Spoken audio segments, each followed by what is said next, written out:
qui font leurs œuvres dans les ténèbres, c'est-à-dire loin de tout regard, dans les ténèbres, dans la cachette, et qui disent, qui nous voit, qui nous connaît. En ce moment précis, ces malfaisants pensent que Dieu est limité dans le temps, dans l'espace.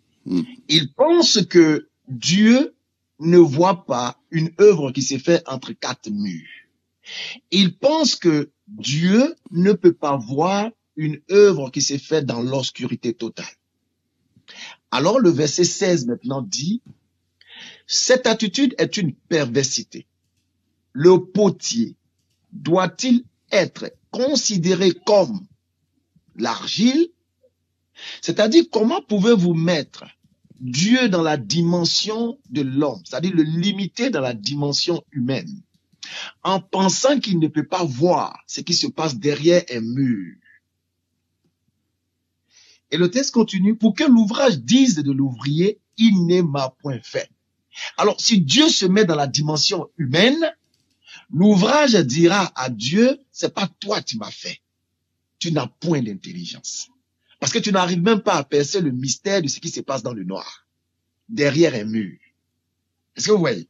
Alors, voilà Dieu qui voilà, j'ai bien. Voilà Dieu, le Créateur, qui refuse d'être considéré comme l'argile. Mais comment comprendre que un être qui refuse d'être considéré comme une chose finit par devenir cette chose? Alors, notre réaction est légitime.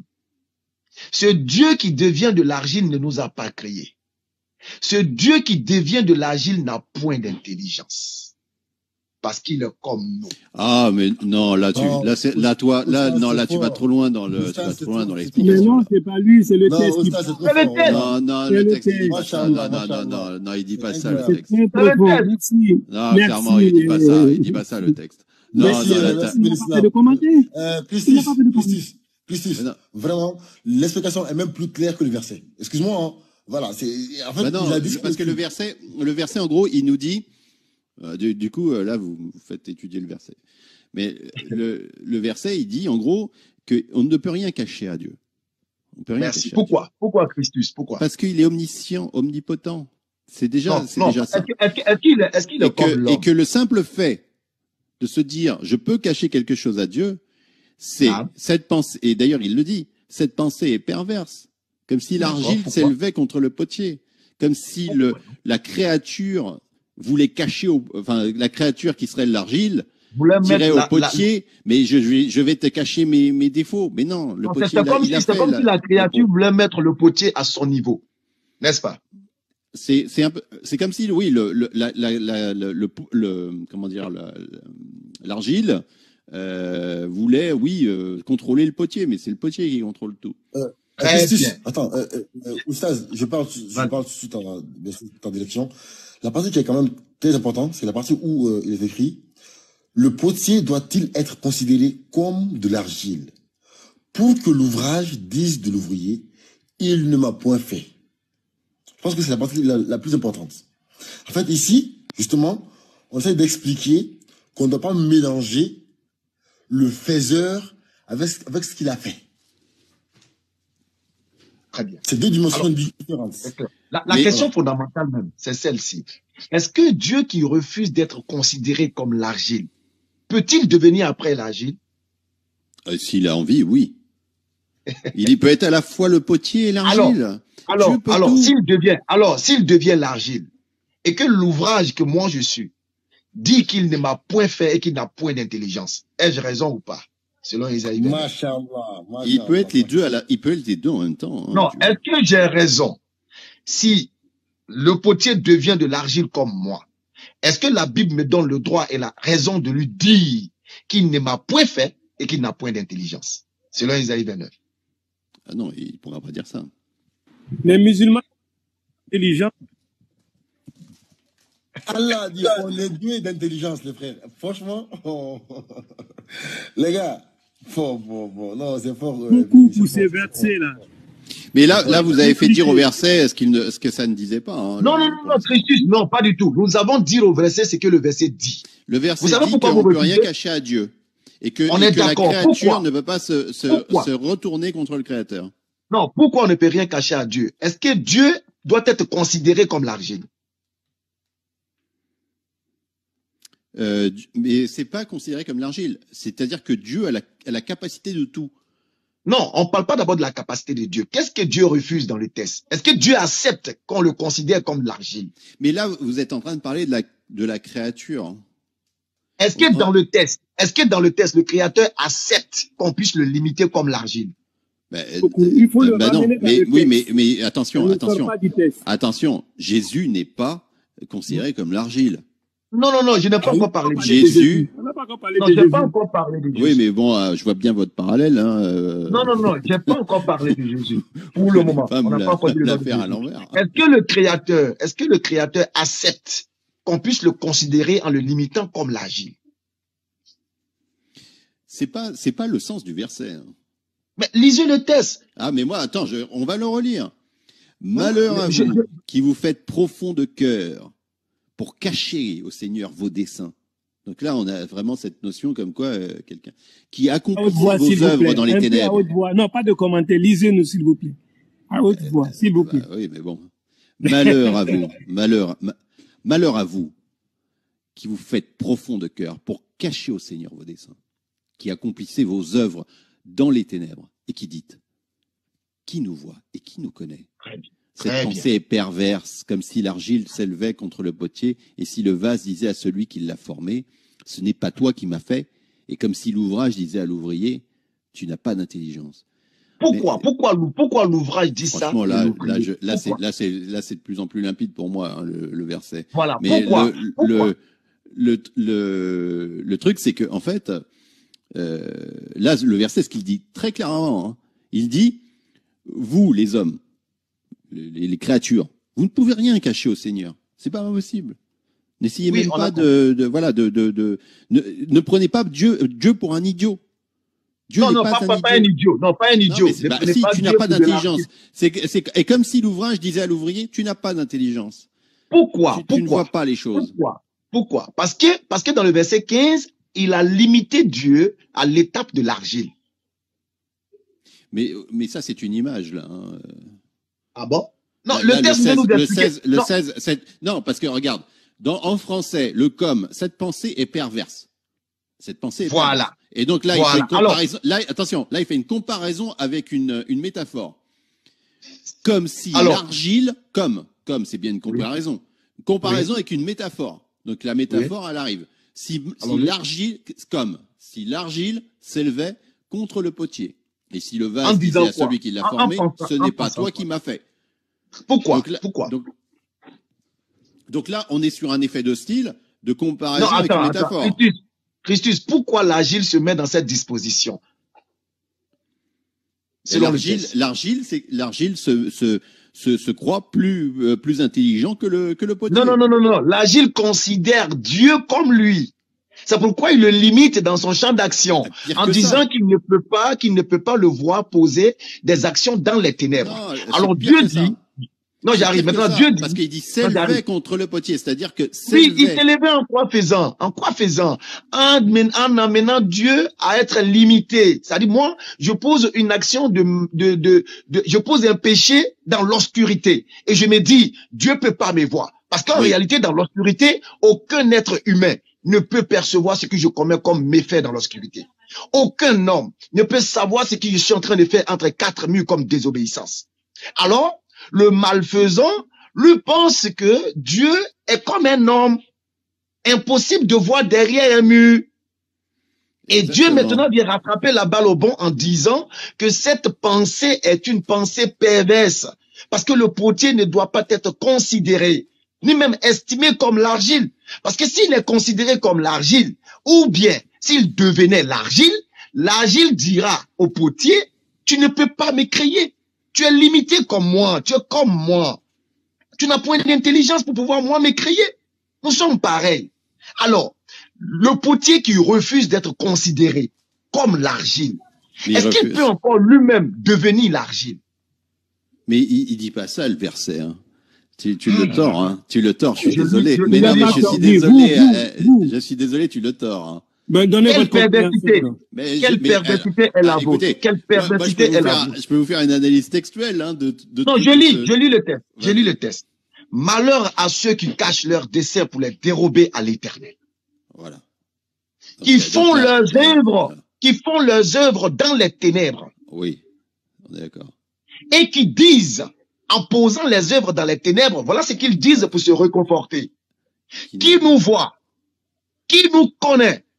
Oubliant qu'au-delà des ténèbres, il y a un créateur qui a créé les ténèbres et qui voit dans l'obscurité une fourmi noire. Alors Dieu maintenant va rappeler à ces individus-là qu'ils sont pervers en pensant de la sorte. Parce que seule l'argile peut être limitée dans cette posture. Le potier doit-il être considéré comme de l'argile? Mais pourquoi Dieu parle de considération? Parce que plus haut, on nous dit, qui nous voit? Qui nous connaît? Moi, je ne peux pas voir Christus dans sa maison. Moi, en Côte d'Ivoire ici, Christus est en train de faire quelque chose dans sa maison. Je ne peux pas voir. Alors, si je dis, quand même. Voilà. Maintenant, si je dis, si Christus dit là-bas, il dit, qui me voit, qui me connaît? Ça veut dire qu'il s'adresse aux hommes. Il ne parle pas de Dieu. Il parle des hommes. Il pense que Dieu est un homme, limité comme un homme. Or, Dieu refuse d'être considéré comme cet argile limité. Ma question, elle est celle-ci. Si Dieu refuse d'être considéré comme l'argile qu'il a créé, est-ce qu'il peut encore devenir cet argile-là? Maintenant, s'il devient cet argile, est-ce que moi, selon le verset, je suis dans mon droit si je dis que Dieu ne m'a pas créé? Ça dit, ce Dieu-là ne m'a pas créé et ce Dieu n'a pas d'intelligence. Est-ce que je suis dans mon droit, selon le texte? Je veux te poser une question. Bismillah. Est-ce que Dieu, donc là, est en train de nous dire qu'il peut lire les pensées? Que rien ne peut lui être caché? Exactement, c'est ce qu'il est en train de dire. Et Jésus, voyant leurs pensées, dit, pourquoi concevez-vous dans vos cœurs des pensées malveillantes? D'accord. Parlant de Jésus, puisque tu tiens pour ça. Non, mais disons que moi, ça me rappelle quand même ce verset. À Matthieu, chapitre 9. Non, mais attends. Matthieu, chapitre 9, verset 4. Fini, hein, fini. Tu finis, je vais parler. Alors, donc, et voici qu'on lui apportait un paralytique, couché sur un lit. Et Jésus, voyant leur foi, dit au paralytique, aie confiance, mon fils. Tes péchés sont remis. Et voici que quelques-uns des scribes dirent en eux-mêmes, dans leur cœur, hein, comme dans le verset là. Hein. Allons-y. Qui nous voit, qui nous connaît, celui-ci blasphème. Alors ils disent ça dans leur cœur. Et Jésus, voyant leurs pensées, dit, pourquoi concevez-vous dans vos cœurs des pensées malveillantes? Car lequel est... Bon, après je vous passe la suite. Mais vous voyez bien le parallèle, c'est-à-dire que Jésus, c'est celui qui voit dans les cœurs. Malheur à vous qui vous faites profond de cœur pour cacher au Seigneur vos desseins. Et Jésus, lui, il voit les choses dans les cœurs. Est-ce que Jésus, c'est Dieu? Est-ce que Jésus parlait de lui-même? Bah là, moi, je vois un parallèle entre le Créateur et Jésus. Hein. Il y a pas une histoire sur Élisée qui te dit qu'il lisait dans les pensées des gens quand il y avait la guerre? Et chaque fois, le jour du commandement, il avait une stratégie dans son lit, il y pensait. Le lendemain, Élisée l'a révélé à ses ennemis, alors qu'il était dans sa chambre et l'autre était dans sa chambre. De toute façon, c'est des dons, ça. Mais là, on voit donc, bien... est-ce que Élisée, c'est Dieu? Béni. Non, Élisée, c'est pas Dieu. Ouais, excuse-moi. Donc Jésus, c'est pas Béni. Dieu. Merci. Non, Béni. C'est trop facile. Béni, regarde, excuse-moi. Est-ce que dans le Coran, il est dit que Dieu lui a donné ce pouvoir-là, de pouvoir de connaître ce que vous mangez. Dieu lui a donné ce pouvoir-là. C'était nous le verset. Origine. Allez, vous pouvez nous lire le verset coranique. Regardez, bam, tu as fait ton travail, l'objectif qu'il a atteint. Tu n'as pas parlé de Jésus, il a visé déjà. Tu comprends un peu l'exemple que tu as donné? Là, vous avez parlé de Jésus. Il a sorti Jésus. Non, soyez pas hypocrite. Soyez pas hypocrite, vous parliez de Jésus. Dès qu'il veut troquer le message, il a compris le message, le sens profond du message. Merci beaucoup. Non, mais, Béni. Vous parliez de Jésus. Christus, je pense que tu es assez intelligent. Je pense que le verset, tu l'as bien compris. Je vois que tu luttes contre ta foi, c'est normal. Dans ce verset-là. Le message est déjà passé. Bah non, je vous assure que moi, je ne lis pas ce que vous lisez. Merci. Attends, Christus, je pense que tu luttes contre ta foi. C'est normal, tu veux défendre ta foi. Ici, dans ce verset-là, c'est que le frère... le message, il est passé. Malheureusement, je suis pas sûr que ça soit bien passé parce que... Patriote, vas-y. Patriote, vas-y. Donc, je disais dans Isaïe 29, 16, ce que le frère Bam a pris. On dit ici clairement que... Et ça fait ici, c'est quoi la vraie question? Est-ce que le potier peut se considérer comme l'argile? Voilà la question. Alors non, c'est dans l'autre sens que ça se pose. Est-ce que l'argile peut se comparer au potier? Non, c'est pas la question ici. Ah non, si, c'est la question. C'est comme ça que ça se formule. Ouais, cette pensée perverse, comme si l'argile s'élevait contre le potier. Non, mais Christus, c'est pas ma question. On sait que l'argile peut pas être le potier. Enfin, je dis, est-ce que le potier peut être considéré comme l'argile? Et pourquoi?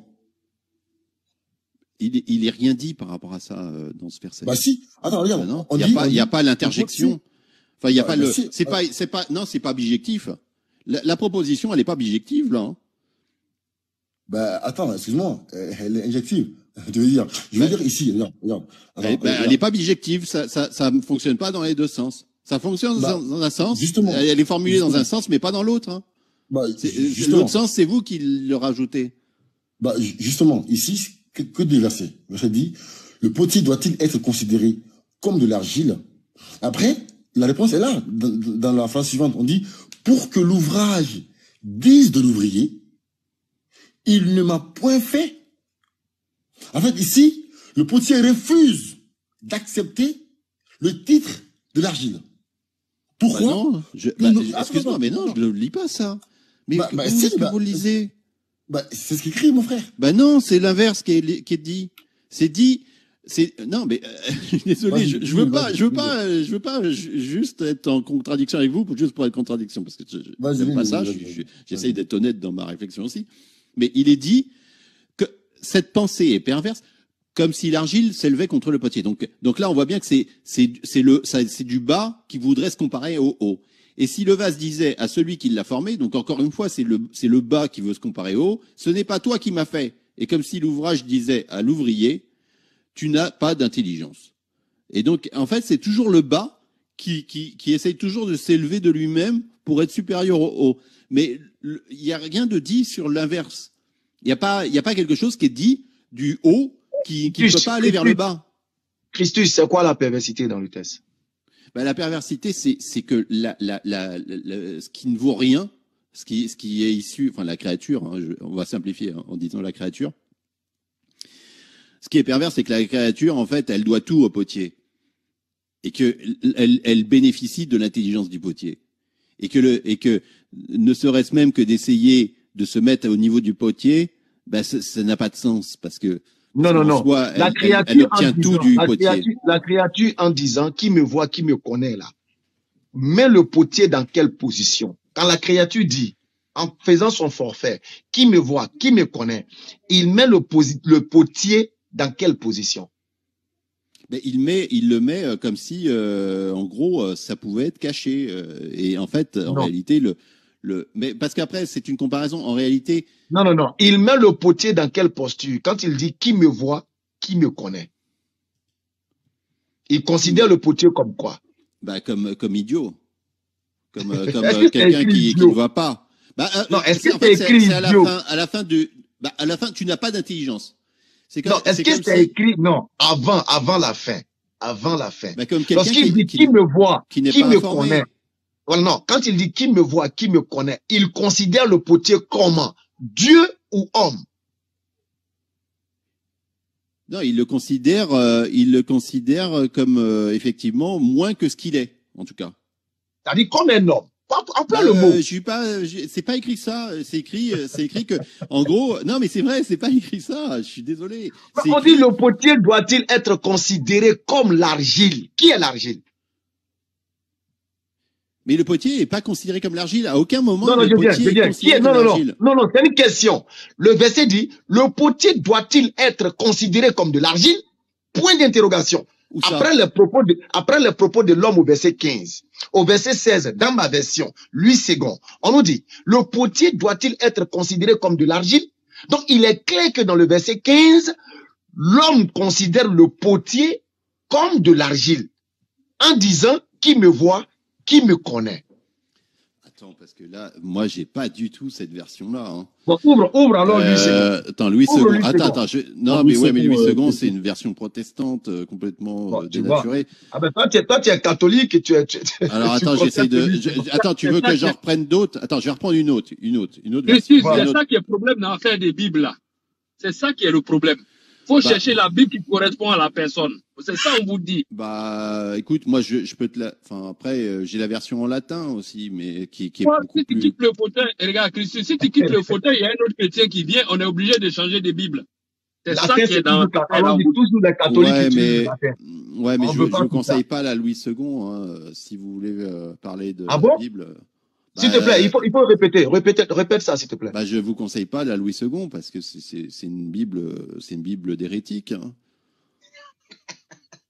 Appelez-moi les Yeshua, les Machua, appelez-les pour qu'ils viennent.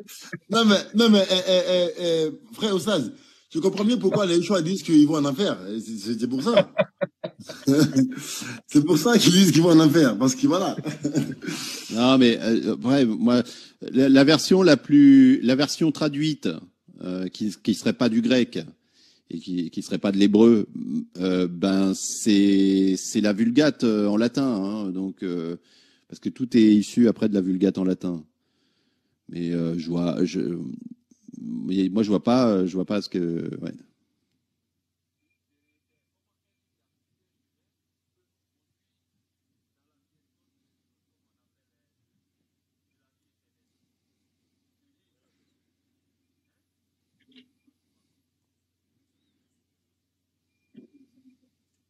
Oui.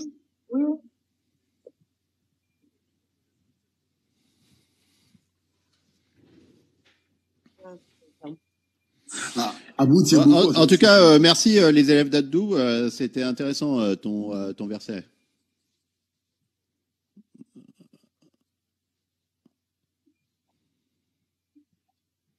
Bah oui, c'en est une. Oui. Oh, Sabrina. C'est ça, non, Genèse 29. Non, mais là, je t'affiche des photos, mais j'ai pas j'ai l'écran. C'est bon. Ça. Reviens avant, celle d'avant. Celle d'après. Voilà, mets-toi en grand, s'il te plaît.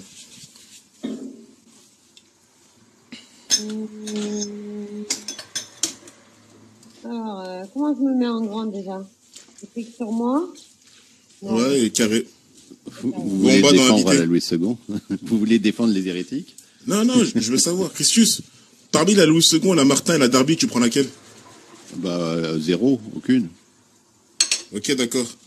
Tu peux lire ta Bible, s'il te plaît? Tu peux prendre ta Bible à toi? Alors, c'est... La tienne, c'est laquelle? Attends, je regarde, parce que... Excuse-moi, j'ai pas mes lunettes, attends. 27-39. Genèse 29-39. 27-39. Ouais.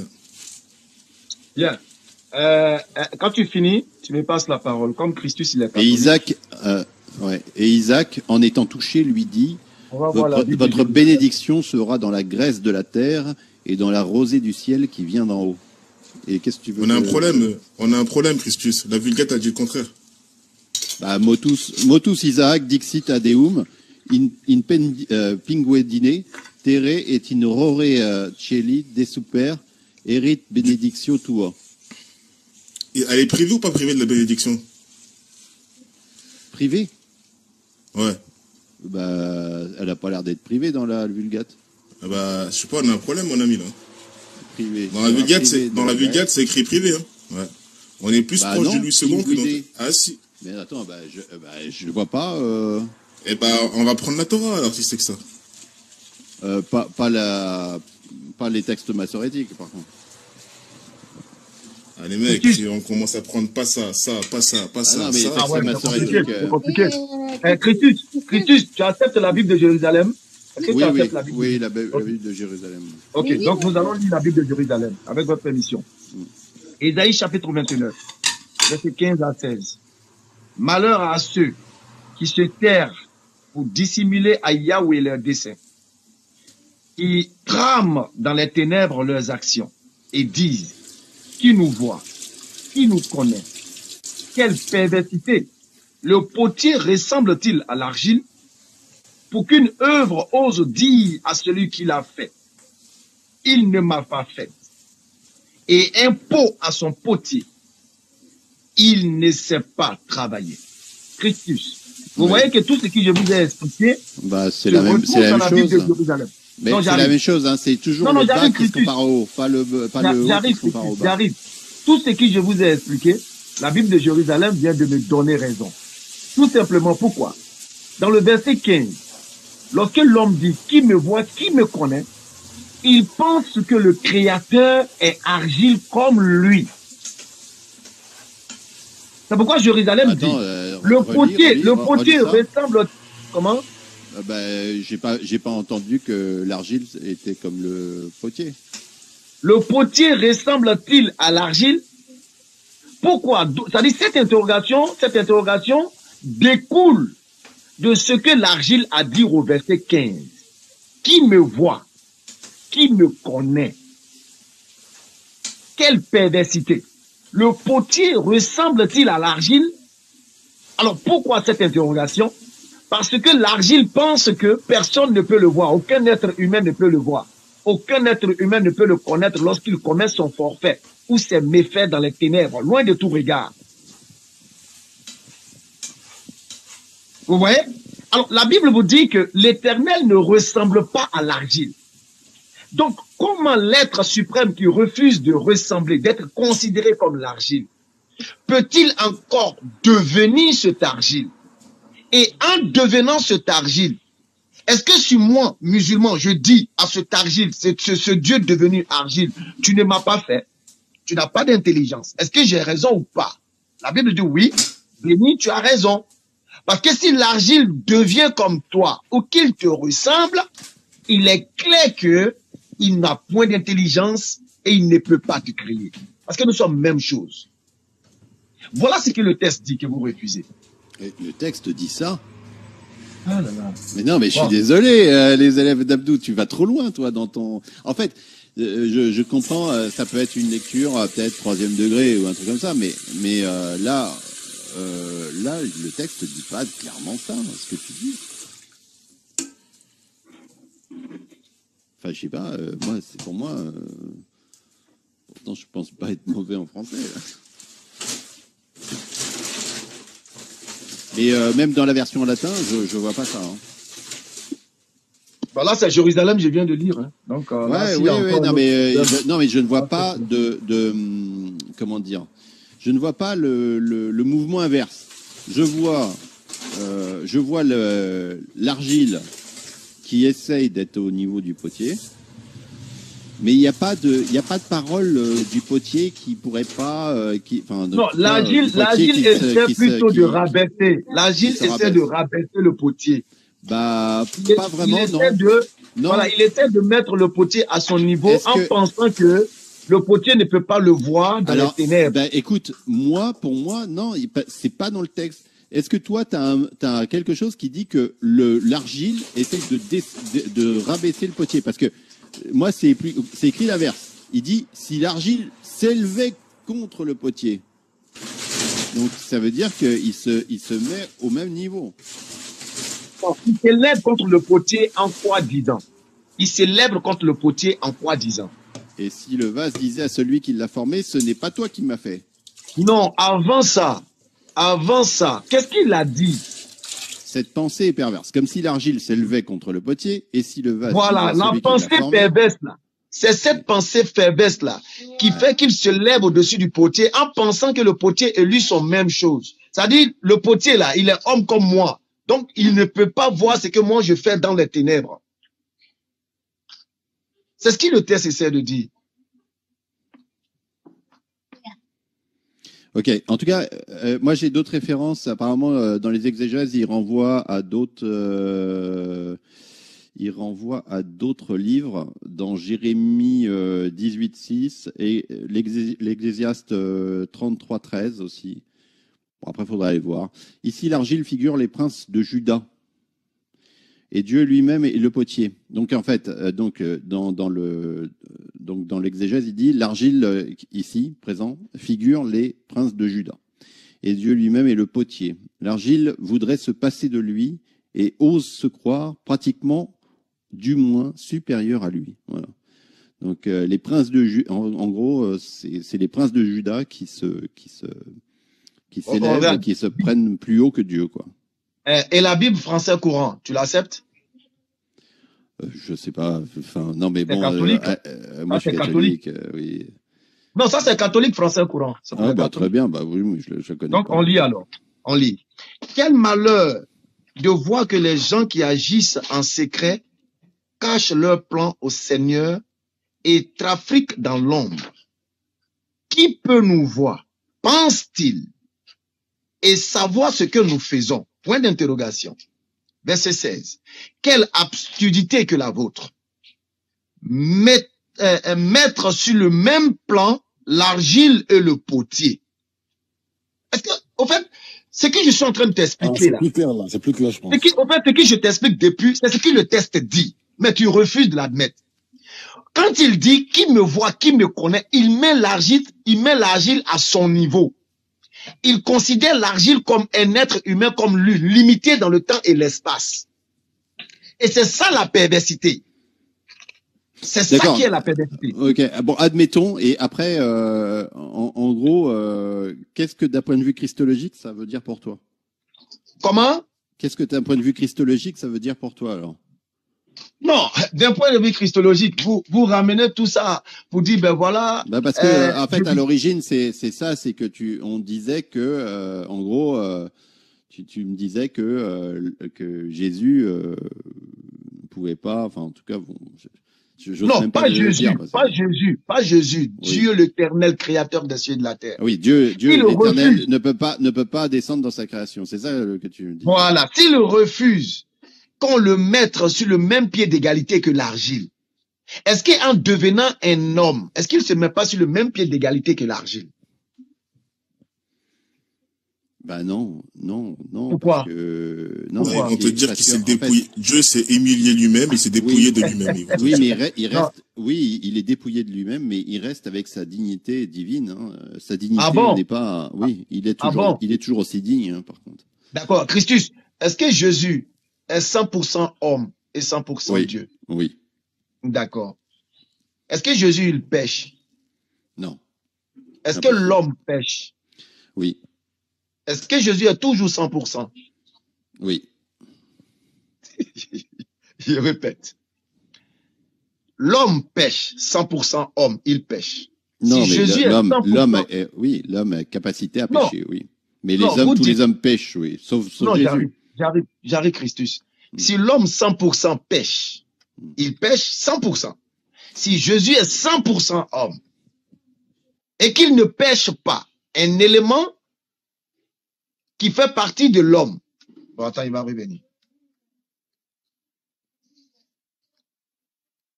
Excusez-moi, voilà. ma femme était passée. Non, pas de souci, pas de souci. Si l'homme est 100% homme et qu'il est pécheur, et que Jésus devient 100% homme et qu'il ne pêche pas, est-ce qu'il ne manque pas d'un élément de l'homme?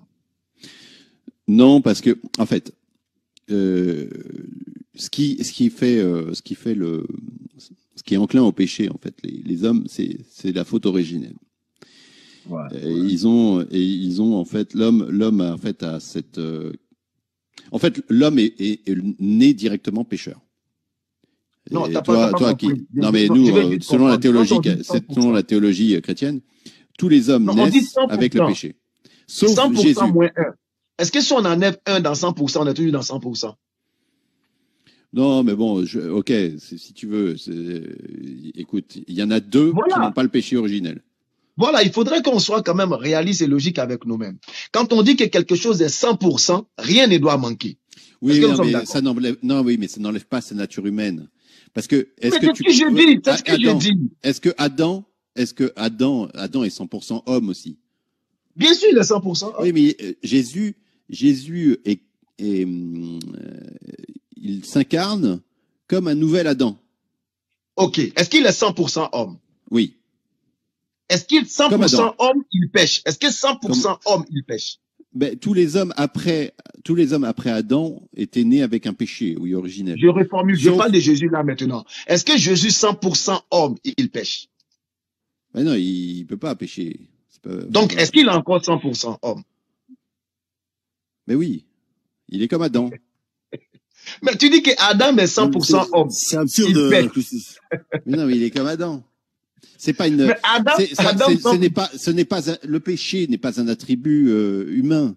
C'est pas parce que tu ne pêches pas que tu n'es pas humain. Tu es quand même humain. Non. Est-ce que Adam 100% homme là, est-ce qu'il pouvait ne pas pécher? Il pouvait ne pas pécher, oui. Adam, il pouvait ne pas pécher. 100% homme? Ouais. 100%. Alors pourquoi il a péché alors? Pourquoi il a péché alors? Parce qu'il a exercé son libre arbitre et c'est lui qui a chuté de lui-même. Il est responsable. Donc l'homme 100% ne peut s'empêcher du péché. On est d'accord? Bah si, il peut s'empêcher du péché. Oh là là. Bah si, c'est Jésus qui nous l'a montré d'ailleurs. Non, c'est Jésus qui nous a montré ça. Mais non, mais l'homme de par lui-même, à cause d'Adam. Adam a failli. Il a failli. Il avait la capacité de ne pas pécher et malheureusement il a péché. Il nous a fait hériter ce péché originel qui nous rend tous faibles. Et il a fallu un nouvel Adam, Jésus-Christ, né dans les mêmes conditions. Est-ce que le nouvel Adam est 100% Adam? Bah oui, il est comme Adam, ouais. Oui, il est comme Très Adam. bien.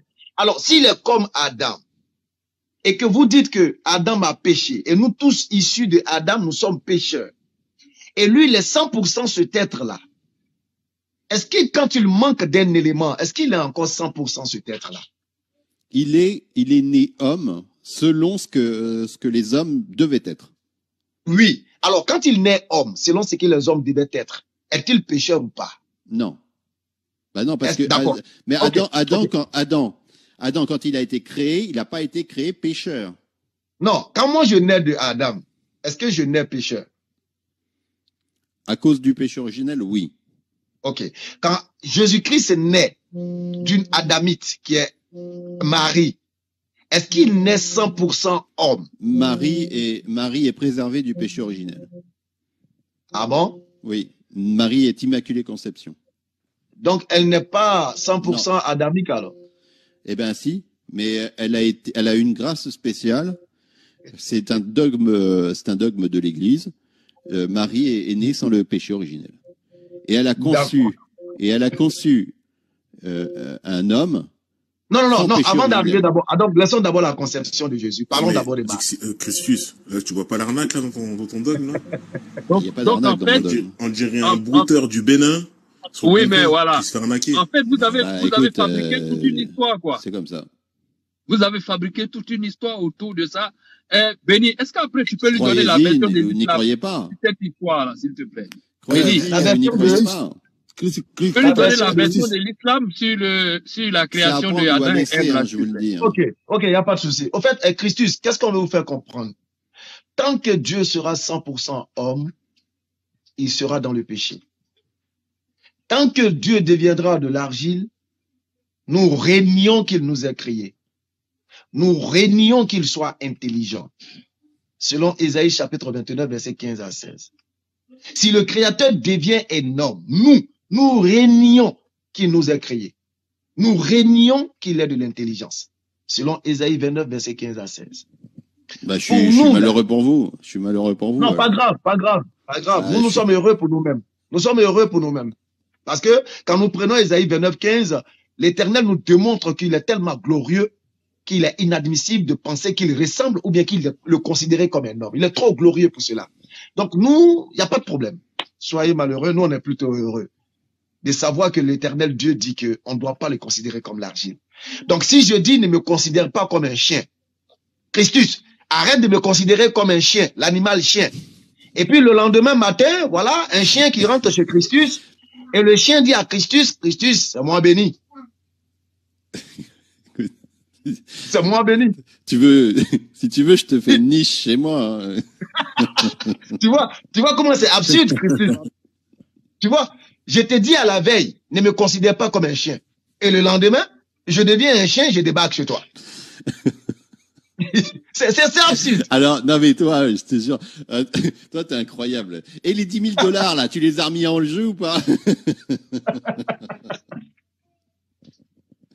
Donc tu vois, donc l'Éternel, le grand créateur des cieux et de la terre que nous appelons Allah, nous informe que il n'y a rien qui lui ressemble.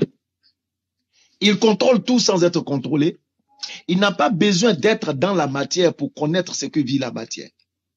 Et il nous rappelle qu'il est plus proche de nous que notre veine jugulaire. Histoire de nous dire que rien ne passe inaperçu, rien n'échappe à son contrôle ni à son savoir. Donc il n'a plus besoin de se matérialiser dans la chair pour devenir moi, pour savoir ce que je suis ou ce que je vis. Voilà ce qu'Allah nous enseigne. Et quand vous dites que il devient homme, il est 100% homme, mais il ne pêche pas. Raison pour raison. Quand je me rappelle du livre de Psaume chapitre 32, versets 8 à 9. Ne soyez pas comme un cheval ou un mulet sans intelligence. On les bride avec des morts et des freins afin qu'ils ne s'approchent pas de toi. Donc automatiquement, je détache mon intelligence de morts et des freins et je comprends tout de suite que Dieu ne peut pas être 100% homme et puis ne pas pécher. S'il est 100% homme, c'est qu'il fait tout ce que je fais. Il dort. D'abord, il naît. Je nais. Il grandit. Je grandis. Il mange. Je mange. Et lorsque j'ai une petite diarrhée, je cours, je vais au petit coin. Dieu également. Il court, il va au petit coin. Il dort. Je dors. Il se lave. Je me lave. Il pleure. Je pleure. Il meurt. Je meurs. Il ressuscite, je ressuscite. Mais qu'est-ce qui le différencie de moi? Rien. Alors il n'a point d'intelligence et il ne m'a pas fait. Il ne peut pas me faire. Christus. Je m'arrête là. Bon, je suis désolé pour toi que tu ne crois pas que notre Seigneur Jésus-Christ soit Dieu, mais bon... C'est dommage, hein, parce que un mec comme toi qui serait chrétien, ça serait super, mais c'est dommage. Et c'est ce qui est la vérité et la réalité. Voilà. Christus, en fait, tu es en train de me dire que Dieu peut tout faire. Et Dieu, il peut faire beaucoup de choses. Ben oui. Je pense qu'on n'a même pas conscience de ce qu'il peut faire ou. Enfin, oui, très bien. Donc Dieu peut tout faire, c'est vrai, mais Dieu ne fera jamais une chose qui va remettre en compte sa divinité. Ça, c'est autre chose. C'est aussi important qu'il peut tout faire. Oui, mais tu comprends que nous, ça ne remet pas en cause sa divinité. À partir du moment, parce que je vois que tu veux pas comprendre ce que te dit Béni, mais Dieu, il est éternel. Oui. On l'appelle le Dieu vivant car on l'appelle le Dieu vivant. Oui, on l'appelle le Dieu vivant car il ne peut cesser d'exister. Il est constamment en vie. Oui. Il est éternel. Mais ça n'a aucun souci chez nous, ça. Il a toujours été. Maintenant, vous dites que Dieu est mort pour vous sauver. Ah ouais, mais là, non, non, mais vous êtes réfuté 30 fois là-dessus, 100 fois. Ok, d'accord, si tu veux. Maintenant que Dieu peut tout faire. Oui. Non, mais vas-y, tu m'as réfuté. Maintenant que Dieu peut tout faire. Est-ce que Dieu peut cesser d'exister? Ben non, jamais. Donc, il ne fait pas n'importe quoi. Ben, est-ce que la mort, c'est la cessation d'existence? Bien sûr. Non. Mais non, c'est là où vous vous trompez. C'est là où on vous a réfuté 100 fois. La mort, ce n'est pas la cessation d'existence. Ça n'a jamais été ça. Attends, mais tu sais que si tu veux rentrer dans le détail, nous, on est tous éternels aussi. Bah oui, vous êtes, pas éternel dans le sens. Si. Mais vous avez un commencement. Éternel. Non, vous êtes immortel. Enfin, votre âme est immortelle. Notre âme est éternelle. Mais elle n'est pas éternelle. Non, on vit pour l'éternité. Non, mais vous avez un début. Tu sais très bien que selon l'horizon de chacun, il y aura un enfer et un paradis après la mort dans ce monde. Tu seras vivant au paradis, tu seras vivant en enfer. Soit tu vas profiter, soit tu vas souffrir. Oui. Mais tu seras vivant. Oui. Mais donc l'éternité, c'est pas un problème. Moi, je te dis que Dieu ne peut cesser d'exister. Mais Dieu n'a jamais cessé d'exister. Mais tu me dis qu'il peut tout faire. Mais il est l'être. Dieu ne fait pas tout. Mais Dieu ne fait pas tout. C'est lui l'existence. En fait, Dieu ne fait pas tout. En fait, Dieu s'il cesse d'exister, ça voudrait dire qu'il n'y a rien. Ça veut dire que Dieu ne fait pas n'importe quoi. On est d'accord. On est d'accord. Bah, enfin, je te dirais que moi, de toute façon, il ne semble pas que ça soit dans les plans de Dieu de ne pas exister. Mais on est d'accord. Est-ce que si Dieu souhaitait ne pas exister, il y arriverait? Bah, certainement. Ok. Est-ce que Dieu est soumis à sa création? Mais ça ne, dans notre esprit, nous, ça veut rien dire, quoi. Est-ce que Dieu est soumis à sa création? Non. Donc. Pas de base. C'est lui. Mais il n'a pas besoin de devenir homme pour savoir ce qui se passe dans sa création. Non, mais il peut de lui-même rentrer dans sa création et se soumettre aux règles qu'il a fixées de sa création. Il le sait comment c'est dans sa création vu qu'il est omniscient. Oui, mais il le sait, mais justement, il peut très bien. C'est ce mystère de l'incarnation. À quoi bon le faire si tu le sais? Mais parce que le problème, c'était que la responsabilité de l'homme était en jeu. C'est parce que l'homme est responsable. Attends. En fait, la responsabilité de l'homme était en jeu. L'homme a chuté de lui-même. Cette responsabilité. À quel moment? Bah, lors de la chute originelle d'Adam et Ève. Ok, pourquoi? Et entre Adam et Ève et l'arrivée de Jésus, il y a eu combien de temps? Je sais pas, à 5000 ans peut-être, mais pourquoi Dieu aurait mis 5000 ans?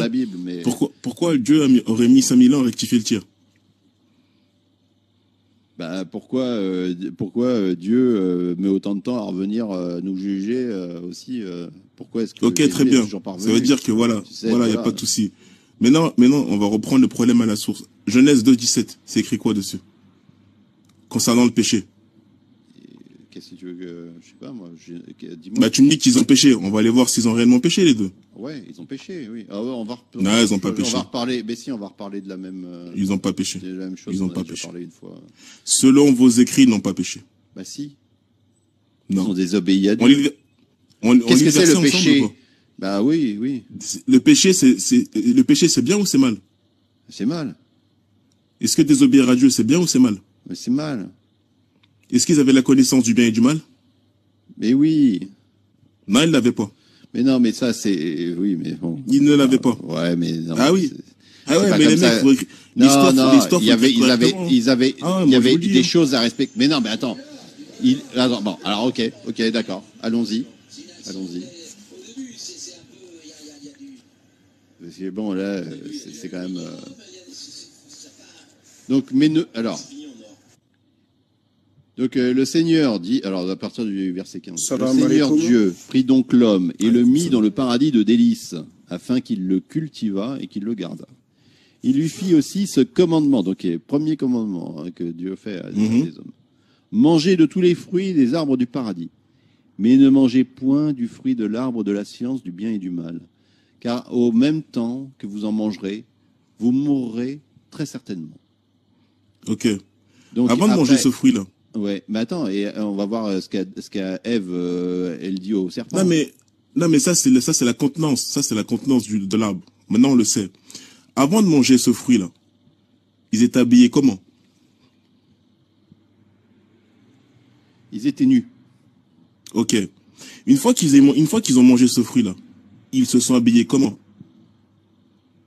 Ils se sont couverts. Pourquoi?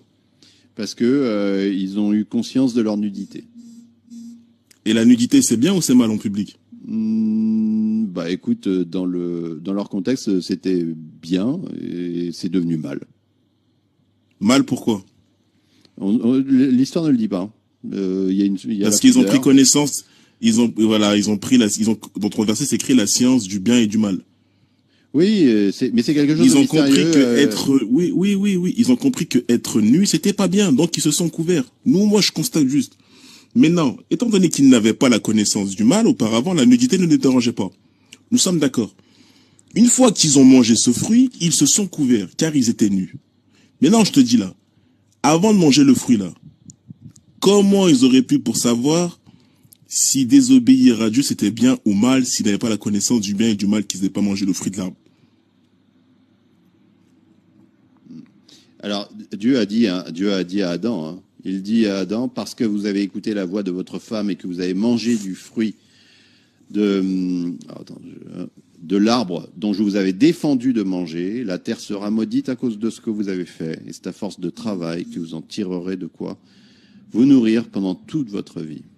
Et donc, on voit bien la relation de cause à effet. Donc, ils ont bien conscience qu'ils ont Je péché. ne te dis pas que c'est pas Donc, écrit. il y a eu un péché. Moi, je ne te dis pas que ce n'est pas écrit. Moi, je te demande comment juger quelqu'un qui commet des choses de bien ou de mal alors qu'il a ni la connaissance du bien et du mal.